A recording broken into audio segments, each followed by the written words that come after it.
Pastor Quiboloy has something to ask or say when asked about the people's clamor for former President Rodrigo Duterte to re-enter the political arena. Daniella Paulite reports.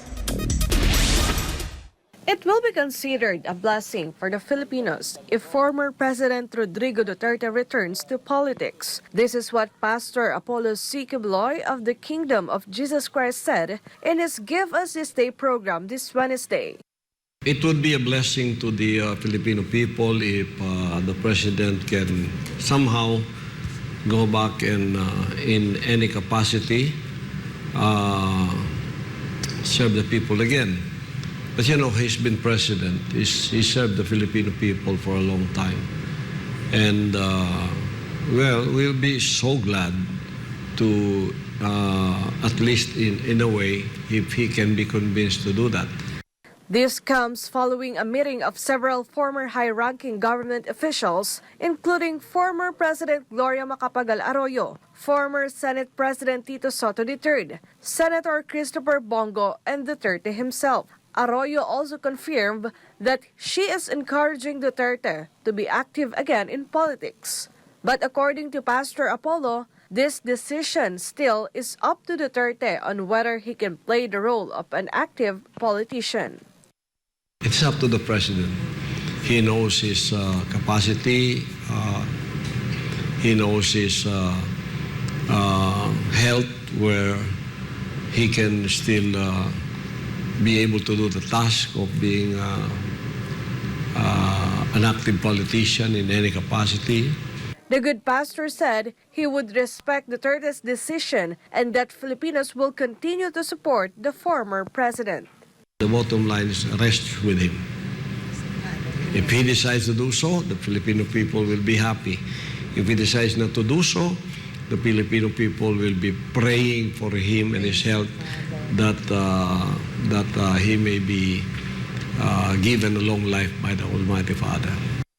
For God and my beloved country, this has been Daniella Paulite, SMNI News. The Department of Education needs the confidential funds, as said by Pastor Quiboloy, following the report that there were schools in the country involved in the recruitment activities of the terrorist New People's Army or NPA.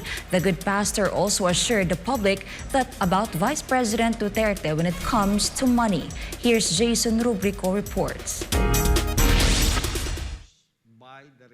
In his Give Us This Day program aired live on Wednesday, Pastor Quiboloy defended Vice President Sara Duterte against those who are criticizing the confidential funds requested by the Department of Education or DepEd. Pastor Apollo said DepEd, with Vice President Sara Duterte as the secretary, should receive all the confidential funds that they need.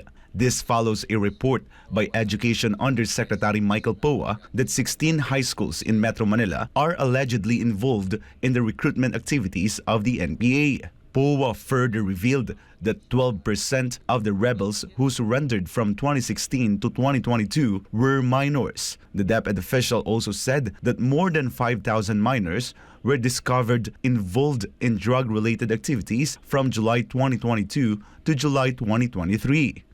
Now, she also is hitting the nail on the head. Because this is where the CPP-NPA, NDF, and their cohorts are recruiting students to become NPAs. Activists first, and then they evolve into red fighters. Go to the mountain and die for nothing. That's why she needs all the confidential fund that she requested. This is for the surveillance, in coordination with the law enforcement, for drugs activities there in school, and for the recruitment of the rebel group, the CPP-NP NDF terrorist group. Pastor Apollo emphasized that the CPP, NPA, NDF are trying to block DepEd from getting the said confidential funds because they know that Vice President Sara is serious about completely stopping the communist terrorist groups from recruiting students in public schools. That's why they are blocking her because they know that she is serious in the work of addressing the problems caused by the recruitment of the CPP-NP and their cohorts in our schools. Very well. This is the mission of our DepEd Secretary, at the same time Vice President. That's why they are trying to hinder her. They are trying to stop and try to malign her or try to bedevil what she is doing. The good pastor emphasized that the public should not worry about Vice President Duterte regarding money. We know Inday Sara, I am from Davao City. She grew up here. She is as straight as an arrow. With regards to money, you don't worry about her. I will tell you, I can witness to that. Meanwhile, when asked about the current state of the education system under the leadership of Vice President Duterte, this is what the good pastor said. Excellent. Vice President Inday Sara Duterte is perfect and excellent to be our DepEd Secretary. For God and my beloved Philippines, I am Jason Rubrico, SM9 News. Pastor Apollo C. Quiboloy expressed his support to Laban Kasama ang Bayan anchors Ka Eric and Dr. Lorraine Badoy following a case filed against them by a journalist. The good pastor also emphasized that they should not be ashamed to stand by their principles. Carlo de la Peña has the details. Continue to be bold, continue to be brave, and continue the crusade against the CPP, NP, NDF, and their terroristic activities and their terroristic rampage of wanton killing of our people in the Philippines. So they are now aghast because they are being hit right on target. They are inflicting damage to this terrorist group, the CPP and PNDF. That's right. And, the challenge of Ka Eric to Carol and his son is to condemn the CPP and PNDF, which both failed to do. This is what Pastor Apollo C. Quiboloy said to Laban Kasama ang Bayan anchors Jeffrey Ka Eric Celis and Dr. Lorraine Badoy following a civil case filed against them by journalist Atom Araulio. Pastor Apollo stressed that they should not be ashamed to stand by their principles that are worth fighting for.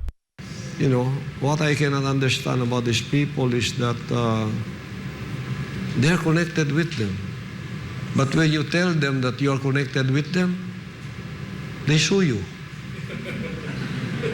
I don't understand that. If you are standing for something and you are a revolutionary, don't be ashamed. Don't be afraid. Be courageous. Admit that you are really supporting them. And you will have my respect. Amen. But you are connected. You are in support of their cause, which is the cause of the CPP and PNP terrorist group. And then when these people in Laban Kasamang Bayan would connect you with them, you sue them. I don't understand that. Me, when I stand for something, I would die and live for that something, but I will never deny it. I will never deny it. According to the good pastor, one should never waver, although there will be critics that will try to ridicule your principles. You know, it's not very easy to be designated as an appointed son of God. You will have the ridicule of the world. And if I was afraid like you, I would deny. No, I'm not a son of God. No. I'm just a preacher. But then in private, I would be saying, I'm a son of God, you know. No. Whether I'm ridiculed or not, when the Father told me that I am that appointed by Him, And then he proclaimed it to the whole world. I'm embarrassed at the first, you know. Sometimes I want to hide. But I did not deny the wish of the Father. I did not deny the will of the Father. Pastor Apollo also questioned why Atom Araulio and his mother Carol Araulio could not condemn the atrocities that the communist terrorist group, the CPP-NPA-NDF, had done to the Philippines for more than 50 years. So you, who are communists, you are connected to the CPP-NPA-NDF. My understanding fails me. You are very intelligent people. Atom and his mother are very intelligent people. The whole world knows that you are supporting this group.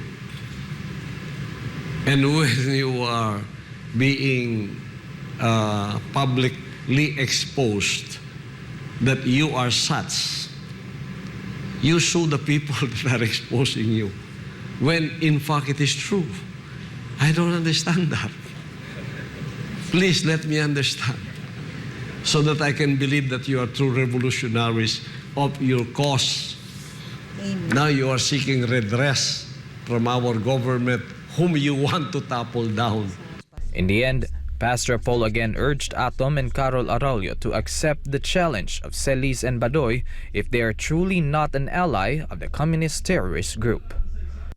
So, Miss Carol Araulio and Mr.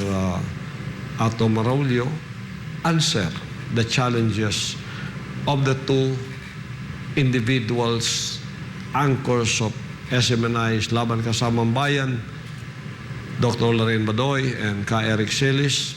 Answer the challenge, and we will listen to you. We listen to your answer. If not, then your silence is betraying you for who you are.